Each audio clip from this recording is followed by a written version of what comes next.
Competition हम के video lecture में स्वागत है स्टूडेंट्स। आज हम लोग केमिस्ट्री के 50 इंपॉर्टेंट क्वेश्चन को डिस्कस करेंगे जो कि सारे एग्जामिनेशन के दृष्टिकोण से बहुत महत्वपूर्ण है। साथ ही मैं बताना चाहूँगा कि ये जो क्वेश्चन है टोटल 50 क्वेश्चन, ये हमारे STT ऑनलाइन टेस्ट सीरीज के टेस्ट नंबर 3 का क्वेश्चन है। तो जिन्होंने हमारे ऑनलाइन टेस्ट सीरीज को परचेज किया है तो उन लोगों के लिए ये एक सॉल्यूशन के तौर पे हो सकता है, और जो नए स्टूडेंट्स हैं उन लोगों के लिए काफ़ी इंपॉर्टेंट क्वेश्चन है। इसे आप देख लें तो ये आपके एग्जामिनेशन में काफ़ी हेल्पफुल होंगे। तो आइए वीडियो को शुरू करते हैं। और वीडियो को शुरू करने से पहले मैं आप लोगों को बताना चाहूँगा कि अगर आप STT के लिए प्रिपरेशन कर रहे हैं और आप लोगों को पता भी होगा कि जो एग्जामिनेशन होने वाली है वो ऑनलाइन माध्यम से होगी, तो इस चीज़ को देखते हुए आप लोगों को ऑनलाइन प्रैक्टिस के लिए हमारी संस्थान ने आप लोगों के लिए ऑनलाइन टेस्ट सीरीज़ का इंतजाम कराया है, जो कि आप डिस्क्रिप्शन बॉक्स में दिए गए लिंक पे जाकर के डेमो टेस्ट दे सकते हैं, और अगर टेस्ट पसंद आए तो आप उसे परचेज भी कर सकते हैं। मात्र 499 रुपीज़ में आपको 30 ऑनलाइन टेस्ट सीरीज दिए गए हैं, जो कि चार्जेस काफ़ी नॉमिनल हैं, जिसमें साथ के साथ आपको PDF और वीडियो लेक्चर भी दिए जाएंगे। तो आइए, पहला क्वेश्चन है हमारा, हीरा क्या है? हीरा बेसिकली डायमंड, हिंदी इंग्लिश में हम लोग इसको डायमंड बोलते हैं। तो वो यौगिक है, मिश्रण है, ठोस है, तत्व है। तो हमेशा ध्यान रखें ये तत्व है, यानी कि प्योर एलिमेंट है। ये बेसिकली कार्बन का प्योर फॉर्म होता है। जो हीरा होते हैं ना वो कार्बन का प्योर फॉर्म है ना, प्योर फॉर्म है। तो ये कार्बन का प्योर फॉर्म है। नेक्स्ट है हमारा, निम्नलिखित में से रासायनिक यौगिक कौन सा है? रासायनिक यौगिक बोलो तो केमिकल जो सब्सटेंस है कौन से हैं? तो ये अमोनिया है, वायु है, पारा है। तो जो वायु है, एयर, ये मिक्सचर ऑफ मतलब सब्सटेंस होते हैं। पारा क्या है? प्योर है, तत्व है। तो अमोनिया बेसिकली क्या है? यौगिक basically more than two elements से जो बनते हैं उसको अमोनिया कहते हैं। अमोनिया का फॉर्मूला NH3 होता है। तो इसमें देखें नाइट्रोजन भी है और हाइड्रोजन का 3 एलिमेंट है। दैट मीन्स क्या है? ये mixture of more than 2 element है ना। तो नाइट्रोजन हाइड्रोजन का ये मिक्सचर है बेसिकली, इसलिए ये यौगिक है ना। यौगिक तत्व और मिश्रण क्या होते हैं इसका तो पता ही होगा। अगर नहीं पता है तो इसके लिए अलग से वीडियो मैं बना दिया हूँ, आप हमारे चैनल पर जाकर के सर्च कर सकते हैं, देख सकते हैं। नेक्स्ट हमारा, शुद्ध तत्व कौन सा है? कांच, सीमेंट, सोडियम, इनमें से कोई नहीं। तो सोडियम है ना शुद्ध तत्व की जब भी बात आए तो single element like Na, hydrogen या ऑक्सीजन या ऑक्सीजन, O2, C, कार्बन, या फिर सिंगल एलिमेंट की जब भी बात करेंगे है ना तो उसको हम तत्व कहते हैं। ठीक है, तो ये बेसिकली सोडियम है, हमारा तत्व है। ठीक है, नेक्स्ट है हमारा क्वेश्चन, किस वैज्ञानिक ने परमाणु सिद्धांत की खोज की थी? तो प्रिंसिपल ऑफ एटम जो है वो किसने सर्च किया था? तो वो बेसिकली जॉन डाल्टन ने इन्वेंट किया था, है ना। डेटा से रिलेटेड क्वेश्चन को हमेशा क्या करें, आप ध्यान रखें, जो कि जैसे इन्वेंट किसने किया, इस केमिकल का क्या नाम होता है, इसको किसने सर्च किया, इलेक्ट्रॉन को किसने सर्च किया, प्रोटॉन को किसने सर्च किया, ये सारे टाइप के पॉपुलर क्वेश्चन है। 2010-20 क्वेश्चन है, इसको आप हमेशा लिख करके याद करते हैं, रिविजन करते हैं तो ये याद हो जाएगा। नेक्स्ट है हमारा, निम्नलिखित में से कौन एक अस्थायी कण है ना। अस्थायी कौन सा एक कण है? तो ये बेसिकली न्यूट्रॉन होते हैं ना। इलेक्ट्रॉन अपना एक कुछ ना कुछ मतलब क्या कहते हैं, इसका अपना एक अस्थायी होता है। प्रोटॉन भी अस्थायी होता है, पर न्यूट्रॉन क्या है? अस्थायी होता है, अनस्टेबल होते हैं। ठीक है, इंग्लिश में बोले तो अनस्टेबल।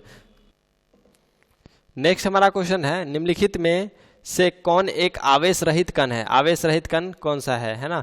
तो न्यूट्रॉन बेसिकली न्यूट्रल है ना, न्यूट्रल होते हैं, इनमें आवेश रहित, यानी कि इनके पास आवेश नहीं होता है, कोई चार्ज नहीं होता है, यानी कि न्यूट्रॉन जो है ना, न्यूट्रल वर्ड से ही न्यूट्रॉन आया है, NEUTRON। न्यूट्रॉन जो है ये न्यूट्रल वर्ड से आया है, NEUTRAL, न्यूट्रल है ना, न्यूट्रल वर्ड से आया है। तो इससे आप याद कर सकते हैं, न्यूट्रॉन है ना, जिसके पास कोई चार्ज नहीं हो, मतलब ना ही पॉजिटिव चार्ज ना ही निगेटिव चार्ज। ठीक है, नेक्स्ट है हमारा, परमाणु विद्युतता क्या होते हैं?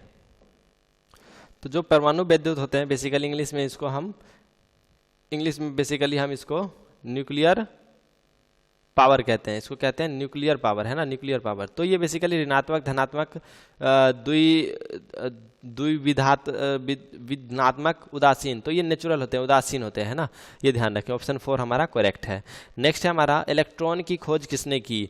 तो इलेक्ट्रॉन की खोज जे थॉमसन, इनका पूरा नाम जे थॉमसन है, इसमें थॉमसन दिया गया है तो जे थॉमसन ने किया था। नेक्स्ट है हमारा, प्रोटॉन की खोज किसने की थी? तो ऑप्शन 3 इसका सही है, रदरफोर्ड है ना। रदरफोर्ड ने इसको प्रोटॉन बेसिकली क्या होता है? इलेक्ट्रॉन और प्रोटॉन क्या होते हैं? बेसिकली इस पे पॉजिटिव चार्ज होते हैं, पर इलेक्ट्रॉन के इसके मास क्या होते हैं? इसके चार्ज होते हैं 1.6 × 10⁻⁹ कूलम्ब है ना, ये प्लस में होते हैं प्रोटॉन के चार्ज, और इसके मास क्या होते हैं 9.1 इंटू 10⁻31 kg पर ऐसे कुछ करके होते हैं, ठीक है। तो ये बेसिकली प्रोटॉन का खोज रदरफोर्ड ने किया। न्यूट्रॉन की खोज किसने की, तो न्यूट्रॉन की खोज चैडविक ने की थी, ठीक है, चैडविक ने।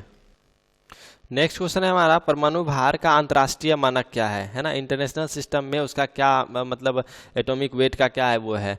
तो इसका एटॉमिक वेट C12 के रिस्पेक्ट में हम लोग मेजर करते हैं, यानी कि कोई भी एटम कितना मजबूत है C12 के रिस्पेक्ट में, है ना। 1/12 पार्ट ऑफ C12 एटम का कितना वो कोई भी स्ट्रॉन्ग है ना, तो उसी परमाणु जो एटॉमिक वेट है वो बेसिकली ये बताता है हमें कि C12 के रिस्पेक्ट में कोई भी बॉडी कितना स्ट्रॉन्ग है, कितना उसका ज़्यादा वजन है, ठीक है, C12 के रिस्पेक्ट में, है ना। तो हमेशा ध्यान रखें इसके रिस्पेक्ट में हम लोग बात करते हैं, तो यही हमारा क्या है मानक, इसी के रिस्पेक्ट में हम लोग बात करते हैं। नेक्स्ट है हमारा, निम्नलिखित में से किसने आणविक सिद्धांत प्रतिपादन किया था।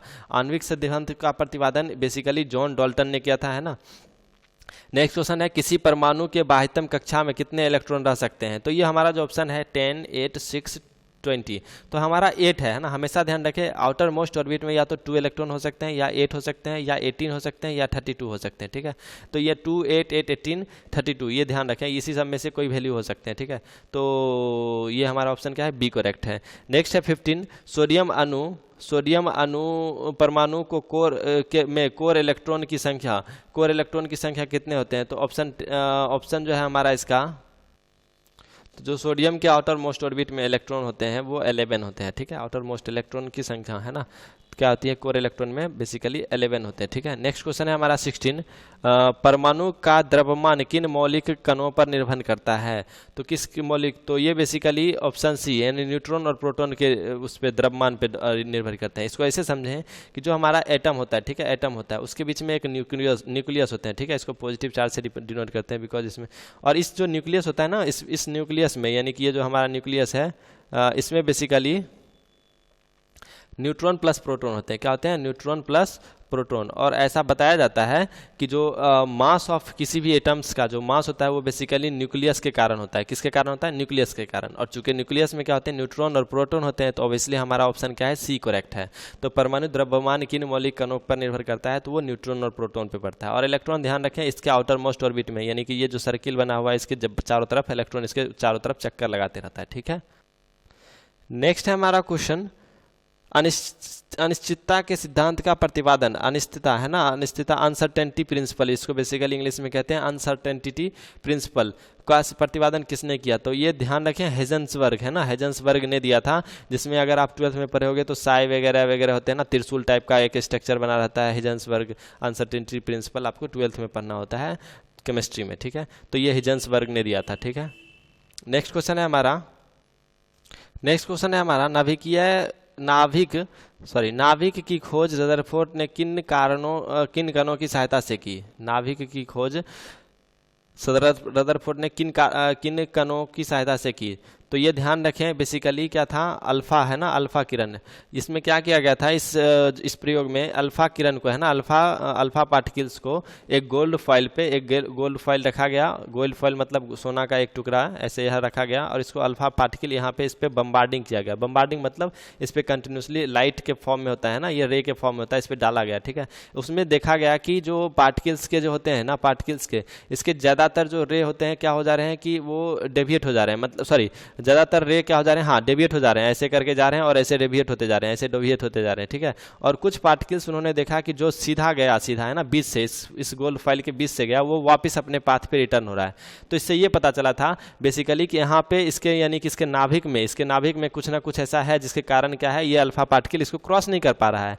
तो वहीं से इन लोगों ने मतलब नाभिक का खोज किया था, न्यूक्लियस का खोज किया था कि एक न्यूक्लियस होता है जहाँ पे क्या होता है, इस बॉडी का इंटायर मास इस पे लाई करता है, यानी बॉडी का सारा जो मास है यहीं पे लाई करता है, और जहाँ से अल्फा जो पास नहीं कर पाता, और यहाँ से क्या होता था, डेविएट हो जाता है, यानी कि ये सर्किल है तो इससे टक्कर होकर के क्या हो जाता है, डेविएट हो जाता था, ऐसे जाकर के डेविएट हो जाता था, और बीच में जो टक्कर होता था वो वापस पाथ पे रिटर्न हो जाता है। मतलब ऐसे बोले तो ऐसे जाता था, एक ऐसे चला गया और बीच वाला जो था वो वापस से उसी पाथ पे बैक हो जाता था। यानी अगर सपोज कि ये न्यूक्लियस है तो ये यहाँ से गया, ऑब्वियस सी बात इसमें टक्कर होकर के घूम जाएगा ऐसे करके, है ना।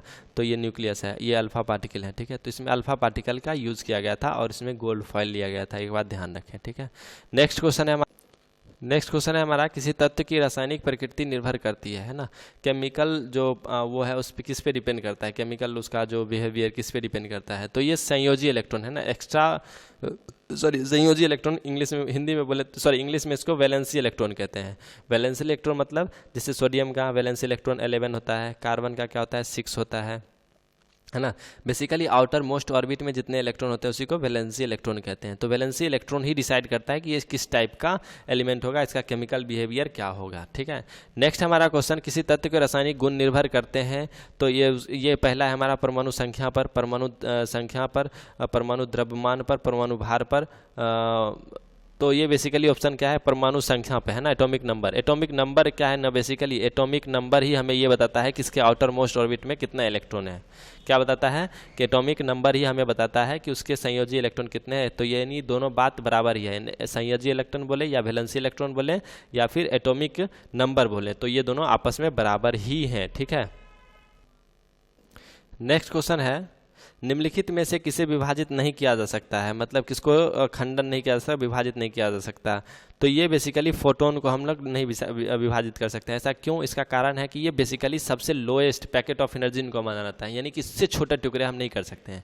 जैसे हमारे आसपास जो जितने भी एलिमेंट होते हैं, एलिमेंट को हम टुकड़ा करके हम उसमें क्या होते हैं, इलेक्ट्रॉन होते हैं, ऑर्बिट होते हैं, उसमें न्यूक्लियस होते हैं, उसके अंदर न्यूट्रॉन प्लस प्रोटॉन होते हैं। लेकिन फोटोन क्या होता है ना, सबसे लोएस्ट मतलब कह सकते हैं कि सबसे छोटा चीज़ है ना फोटोन। फोटोन से ही जितने एटम होते हैं ना, इससे ये छोटे छोटे जो बनते हैं वो फोटोन से ही बनते हैं। तो इनसे छोटे चीज़ को इसको टुकड़े में नहीं बदला जा सकता है, ठीक है। Photon is lowest, it is known as packet of energy, इसी को हम पैकेट ऑफ एनर्जी भी बोलते हैं, ठीक है। नेक्स्ट क्वेश्चन है हमारा, निम्नलिखित में से किस कारण किस किरण की वेधन क्षमता है ना, मतलब वेधन क्षमता बोले तो ड्रिलिंग पावर है, इंग्लिश में बोलते तो ड्रिलिंग पावर, सबसे ज़्यादा वेधन क्षमता किसका है। तो यह हमेशा ध्यान रखें, गामा किरण है ना, गामा किरण की सबसे ज़्यादा होती है। इसकी ऑर्डर होती है, जैसे गामा किरण की बात करें, गामा किरण की सबसे ज़्यादा होती है, उसके बाद फिर बीटा होती है, और सॉरी सबसे ज़्यादा गामा किरण की होती है। एक मिनट में इसको इरेज कर लेता हूँ। सबसे ज़्यादा क्या होती है, गामा किरण की होती है, उसके बाद बीटा किरण की होती है, और सबसे लोएस्ट जो होता है वो होता है बेसिकली अल्फा किरण की। तो ये ऑर्डर लिख सकते हैं, गामा रे सबसे ज़्यादा, गामा रे को ऐसे डिनोट करते हैं गामा, उसके बाद फिर बीटा, उसके बाद फिर बीटा रे, और सबसे क्या है अल्फा रे, है ना। इनका एक ध्यान रखें, जो अल्फा रे होते हैं ना, जो गामा रे होते हैं ना, गामा रे है ना, गामा रे ये 10,000 टाइम्स, कितना 10,000, 1 10 100 10,000 टाइम्स मोर इमिसिव पावर होता है अल्फा से है ना, अल्फा से 10,000 टाइम्स ज़्यादा होते हैं, और बीटा से होते हैं 100 टाइम्स, और गामा जो होते हैं बीटा से 100 टाइम्स होते हैं। कितने टाइम्स, 100 टाइम्स है ना, 100 गुना अधिक होते हैं। तो यानी ऐसा बोलें कि गामा सबसे ज़्यादा होगा, ठीक है। नेक्स्ट क्वेश्चन है हमारा, पृथ्वी की आयु का आकलन किया जाता है, जो मतलब अर्थ का क्या एज है वो किस चीज़ से होता है, कार्बन डेटिंग से, जैविक घड़ी से, यूरेनियम डेटिंग से, इनमें से कोई नहीं। तो ये ध्यान रखें, यूरेनियम डेटिंग से होता है। एक्चुअली क्या होता है ना कि यूरेनियम जो होते हैं ना, यूरेनियम वो जो डिकम्पोज होते हैं, मतलब ऐसे बोलें कि ये टूटता है, आपस में विघटन होते हैं, संलयन होता है, ऐसा कुछ होता है। तो ये होते होते ना इसका एक टाइम होता है ना, टाइम T मतलब कितने टाइम में ये इतना संचय होता है। मतलब जैसे एक यूरेनियम अगर यहाँ रख दिए हैं, यूरेनियम का एक छोटा सा टुकड़ा यहाँ रख देंगे, तो ये हमें इस बात को कैलकुलेट कर सकते हैं कि ये कितने टाइम बाद तक ये क्या हो जाएगा, चेंज होकर के विघटित होते होते मतलब इसका जो है मतलब रेडिएशन होते होते क्या होगा, कितना टाइम तक ये छोटा सा टुकड़ा ख़त्म हो जाएगा, है ना। ये हम कह सकते हैं। तो उसी तरह से मतलब हम जब पुराने मतलब उसमें टाइम में अगर कोई हमें यूरेनियम का टुकड़ा मिलता है, मतलब जब अर्थ के टाइम से ही, ऑब्वियस सी बात है जब अर्थ बने होंगे तभी तो यूरेनियम वगैरह मिला होगा। तो यूरेनियम का जो विघटन का जो रेडिएशन का वो देखा उन्होंने, उसके बाद फिर क्या रेडिएशन रेट है उसका अभी, यानी कि इस टाइम पे उसका रेडिएशन रेट क्या है, उस रेट को जब कैलकुलेट करते हैं तो इससे हमें पास्ट का कितने टाइम से ये डिकम्पोज होते आ रहा है, सॉरी रेडिएट होते आ रहा है, इस बात का हमें जानकारी लग जाता है। तो ये हम कह सकते हैं कि उसी टाइम से अर्थ है, ऐसा कुछ है। तो यूरेनियम डेटिंग है ना, यूरेनियम डेटिंग, यूरेनियम के किसी टुकड़े का कितना दिनों से ये मतलब जो उसके रेटिंग से, उसका क्या रेट है, किस रेट से वो अभी विघटित हो रहा है, प्रेजेंट में किस रेट से वो विघटित हो रहा है। तो उसी हिसाब से हम लोग पास्ट में क्या इसका मतलब कब से ये विघटन शुरू हुआ होगा जो अभी तक ये रेट पे पहुंचा है, यानी कि अभी इस रेट तक पहुंच पाया है, तो ये कब से शुरू किया था। तो इसको हम कैलकुलेट करते हैं और फाइनली हम लोग ये निकालते हैं कि पृथ्वी का आयु क्या है, एज ऑफ अर्थ क्या है, ठीक है। नेक्स्ट क्वेश्चन है हमारा, परमाणु बम का आविष्कार किसने किया? एटम बम है ना, परमाणु बम को इंग्लिश में एटम बम कहते हैं। तो एटम बम का किसने आविष्कार किया था? तो ऑटो हान है ना, ऑटो चालक ने किया था। ठीक है, इसको आप ऐसे याद करने के लिए रख सकते हैं, ऑटो चालक ने किया था परमाणु बम का आविष्कार, ऑटो हान है ना, ऑटो हान। ठीक है, नेक्स्ट क्वेश्चन है हमारा, परमाणु शक्ति संयंत्र किस सिद्धांत पर काम करती है? परमाणु शक्ति, एटॉमिक जो पावर वगैरह होते हैं, एटॉमिक पावर, वो बेसिकली जो एटॉमिक पावर का जो वो संयंत्र लगते हैं वो किस सिद्धांत पे काम करते हैं? तो ध्यान रखें, ये बेसिकली विखंडन है ना, फ्यूजन, फ्यूजन समझते हो ना, फ्यूज टूटना है ना, छोटे छोटे टुकड़े में टूटना। जैसे बड़े यूरेनियम के टुकड़े को ले लिया, इसको टुकड़े छोटे छोटे टुकड़े करके जो इससे एनर्जी निकलते हैं, जब ये विघटित होता है, रेडिएट होता है, यानी टुकड़े छोटे छोटे टुकड़े में बदलते हैं, विघटन होता है, इनका खंडन होता है, तो ये बेसिकली एनर्जी रिलीज होते हैं। उस एनर्जी को हम लोग यूज़ करते हैं इलेक्ट्रिसिटी के, एज ए इलेक्ट्रिसिटी के तौर पे, या फिर एज ए हीट एनर्जी के तौर पे काम करते हैं ना। तो जब भी ये मतलब होता है, यानी विघटन होता है, विखंडन होता है, यानी फ्यूजन होता है, तो उस टाइम पे एनर्जी रिलीज होते हैं और हीट एनर्जी रिलीज होते हैं, तो इससे हम लोग इलेक्ट्रिसिटी बनाते हैं या फिर हीट एनर्जी के तौर पे यूज़ करते हैं। ठीक है, तो नेक्स्ट क्वेश्चन है हमारा, सूर्य से ऊर्जा उत्सर्जित होती है, सूर्य से ऊर्जा उत्सर्जित होती है, सूर्य से ऊर्जा उत्सर्जित होती है कौन सा? रासायनिक अभिक्रिया से, कोयला जलने से, नाभिकीय। तो ऑब्वियस सी बात है, ये तो ऑप्शन होगा नहीं, हमारे सूर्य सनलाइट में ऐसा तो नहीं ऊपर में कोई कोयला जला रहा है। तो ऑप्शन 4 नाभिकीय संलयन से है ना, यहाँ पे क्या होता है, नाभिकीय है ना, फ्यूजन, एटॉमिक फ्यूजन से है ना, एटॉम का जो फ्यूजन संलयन से होते हैं, मतलब फ्यूज हो जाते हैं आपस में, तो वो बेसिकली सनलाइट देते हैं। नेक्स्ट है कार्बन डेटिंग निम्नलिखित में से किसकी आयु निर्धारित हेतु प्रयुक्त किए जाते हैं? Carbon dating, carbon dating basically जीवाश्म है ना, कोई भी जीवाश्म ईंधन कितने दिनों से, मतलब ये मतलब कार्बन, जैसे कोई भी आप जानते होंगे कि जितने भी ऑर्गेनिक सब्सटेंस होते हैं वो वो हो करके सर गल करके कार्बनिक पदार्थ बनते हैं ना, कार्बनिक पदार्थ। तो वो कार्बन डेटिंग हमें ये बताता है कि ये कितने दिनों से मतलब ये जीवाश्म यहाँ पड़ा हुआ है। जैसे डायनासोरस वगैरह का जो अस्थि है, अस्थि, उसको देख करके हम लोग अंदाज़ा लगाते हैं कि ये कब इसका प्रचलन, मतलब कब ये जो जानवर है यानी डायनासोरस, कब इसका वजूद रहा होगा। जैसे कि अभी आप जानते हैं कि डायनासोरस क्या है, विलय हो चुका है, वो हम लोग के धरती पे या फिर कहीं पे भी किसी कोने में, यानी वर्ल्ड के किसी भी कोने में डायनासोरस नहीं मिल पाता है। लेकिन हम लोग को कैसे पता चला कि डायनासोरस नाम का भी कोई एक जीव जंतु प्राणी हुआ करता था पास्ट में? तो हम लोग बेसिकली इसी जीवाश्म, उसके जीवाश्म जब धरती के अंदर जब मिले, तो उसको उस पर जब रिसर्च किया गया कार्बन डेटिंग के थ्रू, तो हम लोग ये निर्धारित कर पाए कि हाँ एक ऐसा जानवर हुआ करता था जो कि इस टाइम पीरियड में इसका ये वजूद था। ठीक है, नेक्स्ट क्वेश्चन है, हाइड्रोजन के समस्थानिकों की संख्या कितनी है? तो आइसोटोप ऑफ हाइड्रोजन कितने हैं? तो ये बेसिकली 3 होते हैं, हाइड्रोजन, ड्यूटेरियम और ट्यूटोरियम, ऐसा कुछ नाम है। ठीक है, तो 3 होते हैं बेसिकली। सर्वाधिक संख्या में समस्थानिक किसके पाए जाते हैं? तो समस्थानिक है ना, आइसोटोप सबसे ज़्यादा किसके पाए जाते हैं? तो ये बेसिकली पोलोनियम का सबसे ज़्यादा आइसोटोप्स पाए जाते हैं।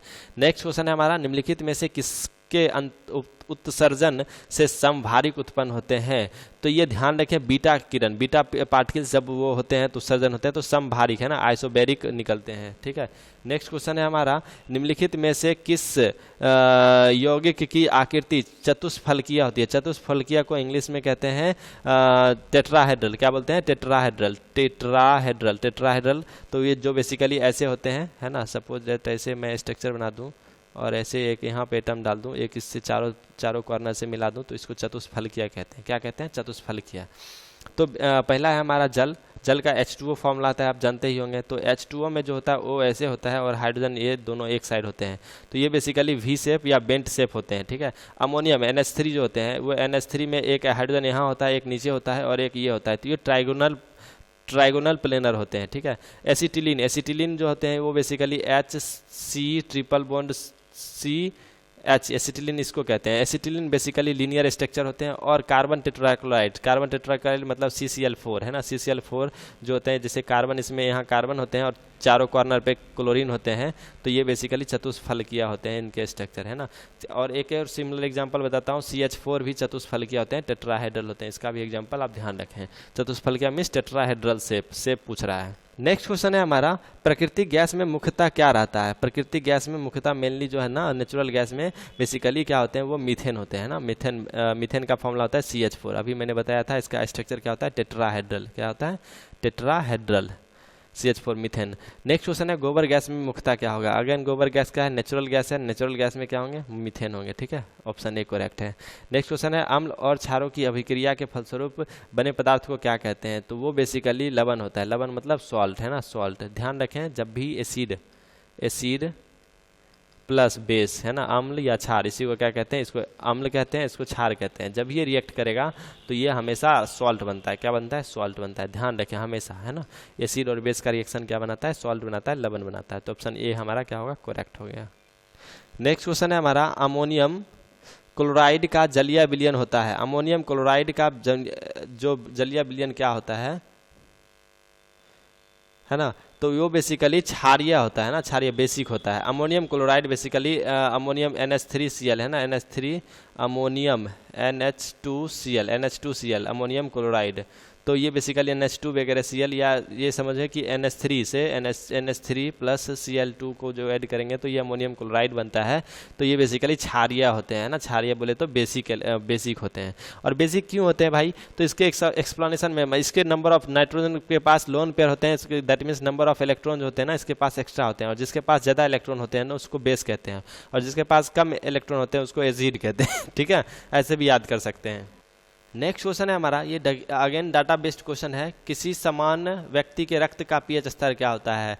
तो ये बेसिकली जो होते हैं 7.35 से 7.45 इसका रेंज होता है। ये याद ध्यान रखें, प्रैक्टिकल क्वेश्चन है, मतलब हम लोग के डे लाइफ से रिलेटेड क्वेश्चन है। हमारा जो यानी हमारे पीएच जो मान होते हैं इसी में से 7.35 से 7.45 के बीच में होंगे, ठीक है। नेक्स्ट क्वेश्चन है हाइड्रोजन के खोजकर्ता कौन है। तो ये क्या है, ऑप्शन बी हमारा करेक्ट है, कैवेंडिश ने इसकी खोज की थी।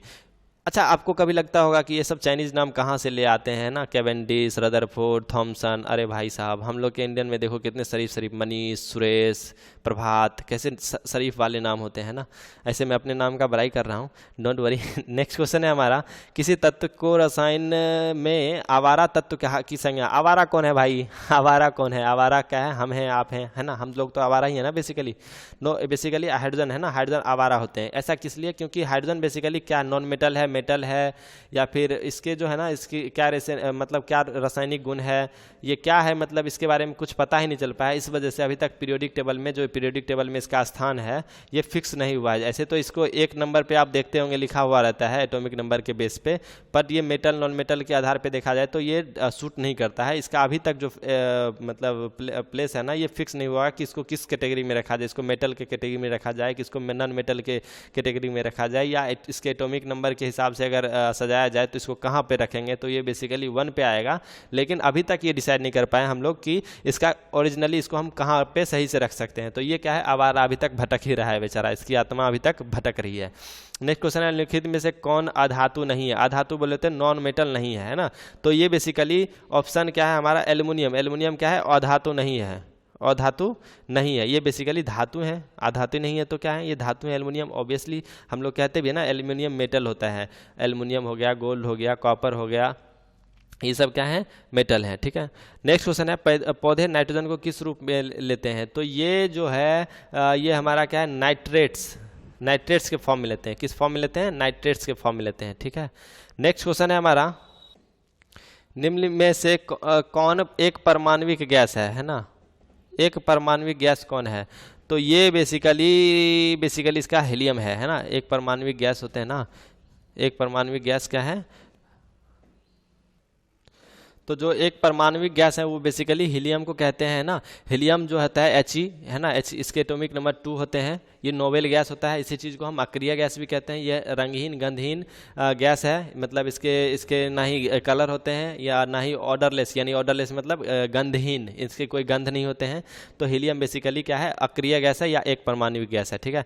नेक्स्ट क्वेश्चन है, आग बुझाने वाली गैस कौन सी है। और आग बुझाने वाली बेसिकली जो गैस होती है वो कार्बन डाइऑक्साइड होती है। आप जानते ही होंगे जो हमारा फायर है या फिर आग है वो ऑक्सीजन के प्रेजेंट में क्या होता है, जलता है, और ऑक्सीजन नहीं होता है या फिर कार्बन डाइऑक्साइड की मौजूदगी ज़्यादा हो जाती है तो ये जलना बंद कर देता है। तो ये ऑप्शन 2 है हमारा। तो बेसिकली ऑप्शन 2 हमारा करेक्ट है, जो कार्बन डाइऑक्साइड है, ठीक है। हंसने वाली गैस कौन सा, tear gas. Tear gas basically nitrous oxide को टीयर गैस कहते हैं, है ना। नाइट्रस गैस को लाफिंग गैस है ना, इसको इंग्लिश में लाफिंग गैस कहते हैं, सूरज में होता है। सूरज में क्या होता है, हाइड्रोजन हीलियम होता है। क्या होता है, हाइड्रोजन हाइड्रोजन प्लस हीलियम होता है, हाइड्रोजन प्लस हीलियम होता है सूरज में, ठीक है। नेक्स्ट क्वेश्चन है, मानव शरीर में प्रचुर मात्रा में कौन सा तत्व होता है? तो मानव शरीर जो हमारा ह्यूमन बॉडी है उसमें बेसिकली ऑक्सीजन होते हैं प्रचुर मात्रा में। नेक्स्ट क्वेश्चन है, रबर के वल्कनीकरण में किस के लिए इसमें मिलाया जाता है? तो इसमें बेसिकली सल्फर को मिलाया जाता है, ठीक है, सल्फर को मिलाया जाता है। नेक्स्ट क्वेश्चन है हमारा, नेक्स्ट है हमारा, नाभिकीय रिएक्टरों में ग्रेफाइट का प्रयोग किया जाता है। तो स्नेहक के रूप में, विमंदक के रूप में, ईंधन के रूप में, इनमें से कोई नहीं, तो विमंदक के रूप में यूज़ किया जाता है, ठीक है। निम्नलिखित में से कौन सी गैस न्यूनतम तापमान पर द्रव में बदल जाती है? तो ये ध्यान रखें, ये बेसिकली जो है हमारा निम्नलिखित में से कौन सी गैस न्यूनतम तापमान पर ये जो है ना द्रव में बदल जाती है, वो हाइड्रोजन है। वो क्या है, हाइड्रोजन है। ऑटोमोबाइल द्वारा निष्कासित मुख्य नुकसानदेह गैस जो है ना, सबसे ज़्यादा वो जो साइड इफेक्ट वाला जो गैस होता है वो बेसिकली कार्बन मोनोऑक्साइड होता है, CO इसका फॉर्मूला होता है, CO है ना, कार्बन मोनोऑक्साइड है ना। और डाइऑक्साइड को क्या बोलते हैं, CO2 है ना। डाइऑक्साइड ये हो गया, तो एक डाई, इसमें 2 ऑक्साइड है ना, 2, इसलिए डाई बोलते हैं। मोनो मतलब सिंगल है ना, सिंगल ऑक्सीजन, तो CO कार्बन मोनोऑक्साइड का फॉर्मूला क्या है, CO। तो ये हार्मफुल गैस है ना, जो कि हमारे कार वगैरह से निकलते हैं या ऑटोमोबाइल से निकलते हैं। नेक्स्ट क्वेश्चन है, विसंक्रमण के बाद जल में उपलब्ध क्लोरीन की मात्रा को कहते हैं? तो इसको बेसिकली अवशिष्ट क्लोरीन कहते हैं। क्या कहते हैं, अवशिष्ट क्लोरीन, है ना। ऑप्शन डी करेक्ट है। निम्नलिखित में नेक्स्ट क्वेश्चन है हमारा, नेक्स्ट और लास्ट क्वेश्चन है ना, आखिरी क्वेश्चन है हमारा, निम्नलिखित में से कौन सी ग्रीन हाउस गैस नहीं है ना, कौन सा ऐसा ग्रीन हाउस नहीं है? तो पहला हमारा कार्बन डाइऑक्साइड, जो कि ग्रीन हाउस गैस माना जाता है, तो ये नहीं हमारा ऑप्शन होगा। क्लोरोफ्लोरोकार्बन है ना, CFC, ये अगेन क्या है, ग्रीन हाउस गैस है, तो ये नहीं होगा। हाइड्रोजन, हाइड्रोजन बेसिकली हमारा ग्रीन हाउस गैस नहीं है, तो हमारा ये सही ऑप्शन है। नाइट्रिक ऑक्साइड, ये भी क्या है, ग्रीन हाउस गैस है, तो ये भी हमारा ऑप्शन सही नहीं है। तो green house gas basically carbon dioxide, chlorofluorocarbon, nitric oxide वगैरह होते हैं, ग्रीन हाउस होते हैं ना, ये हाइड्रोजन होता नहीं है, ठीक है। तो ये आज के हमारे 50 क्वेश्चन है। आपको मैं आशा करता हूं कि आपको ये सारे क्वेश्चन समझ में आए होंगे, और फिर भी अगर कोई क्वेश्चन आपको डाउट रह जाते हैं तो आप हमें कमेंट सेक्शन में करके बताएं, और ऐसे भी आप हमें बताएं कि कैसे आपकी हमारी वीडियो कैसे लगी, हमारे वे ऑफ टीचिंग कैसे लगे। और मैं आपको बताना चाहूँगा कि हमारे वेबसाइट यानी कि www.competitionhub.org.in पे जाएं, तो आपको टेस्ट सीरीज वगैरह से रिलेटेड, आपको कोई भी आगे जो भी आगामी एग्जामिनेशन है उनसे रिलेटेड सारे क्वेश्चंस, ऑनलाइन टेस्ट सीरीज, या फिर बोले तो उसके बारे में नोटिफिकेशन वगैरह मिलते रहेंगे। तो आप रेगुलरली हमारे वेबसाइट को विजिट करते रहें। और जो STT के लिए प्रिपरेशन कर रहे हैं, तो वो अगर आपने अभी तक टेस्ट सीरीज का नहीं वो बाई किया है, परचेज किया है, तो आप जरूर परचेज करें। इससे आपको टेस्ट सीरीज में टेस्ट देने से से आपके जितने भी हैं कॉन्सेप्ट्स वगैरह सारे क्लियर होंगे, और साथ के साथ जो ऑनलाइन एग्जामिनेशन होने वाली है इसके लिए आप पहले से प्रिपेयर हो जाएंगे, ठीक है। आज की वीडियो को मैं यहीं पे स्टॉप करता हूं। तब तक के लिए आपको thank you, thanks for watching, और मिलते हैं नेक्स्ट वीडियो में।